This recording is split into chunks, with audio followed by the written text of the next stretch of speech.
Bueno, yo les voy a hablar sobre un neuromito. Primeramente, un neuromito es un concepto erróneo generado por malos entendidos de hechos establecidos científicamente para justificar el uso de la investigación neurocientífica en la educación y en otros contextos. Yo les voy a hablar sobre el neuromito del tamaño del cerebro que va a determinar la inteligencia de una persona, el cual tiene orígenes en el siglo XIX gracias a la craniometría que estudia el tamaño y la forma del cráneo. Para Petrus Camper, el rasgo más importante era el ángulo facial. Los métodos craniométricos fueron usados por Paul Broca y observó una diferencia en el tamaño del cerebro entre hombres y mujeres, y así como la diferencia entre razas, y erróneamente lo traduce como la diferencia en la inteligencia. Otro caso histórico que refuta este mito es de Paul Broca, que intentó vincular el tamaño cerebral con la inteligencia, pero estos métodos estaban sesgados porque él ignoró que el cerebro de la mujer es proporcionalmente igual y eficiente. Luego tenemos a Samuel Morton, que usó cráneos y su teoría de la poligénesis, que nos menciona que las razas han estado separadas desde el comienzo. Actualmente no es cierto y confirma que podía medir la capacidad intelectual de una raza por la capacidad de su cráneo.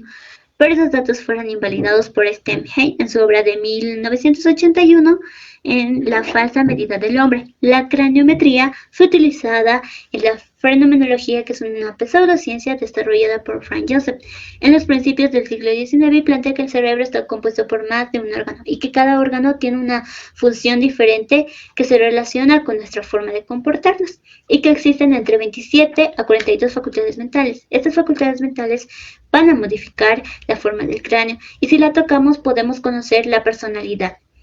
Un dato curioso es que el fundador de McDonald's visitó a un frenólogo y en su visita le dijo que su futuro está en la industria de los alimentos.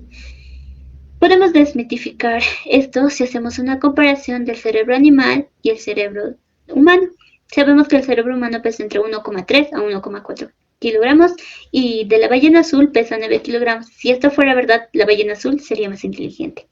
Y si comparamos el cerebro humano con otro, podríamos tomar el caso de Albert Einstein, que tras su fallecimiento en 1995 lo conservaron y vieron que pesaba 1,23 kilogramos menor a la media.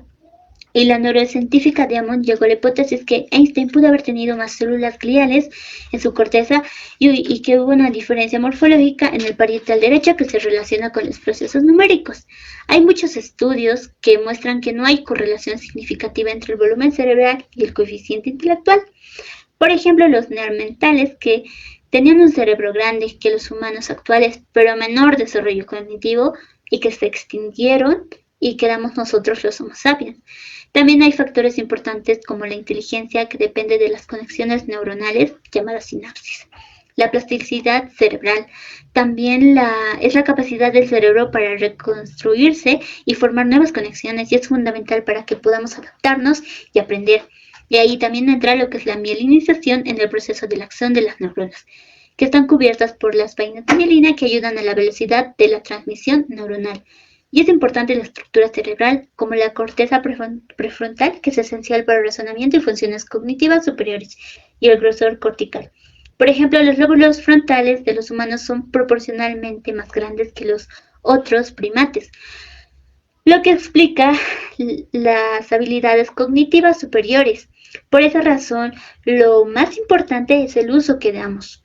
Y también hay otros estudios científicos como el metaanálisis de McDaniels, que encontró una correlación débil del rango del 0,3 entre el volumen cerebral y la inteligencia, pero con enormes variaciones individuales, como por ejemplo las mujeres marcaron ligeramente un poco mayor que los hombres, y esta utiliza técnicas como la neuroimagen para medir el volumen cerebral, donde la integridad de la materia blanca.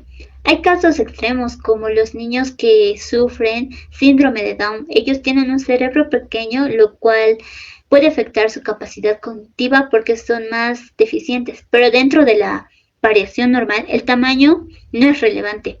Concluyendo, la idea de que un cerebro es más grande implica mayor inteligencia ha sido refutada por la ciencia moderna, que va a enfatizar la complejidad estructural, la conectividad neuronal, La inteligencia humana es un fenómeno complejo influenciado por múltiples factores biológicos y ambientales.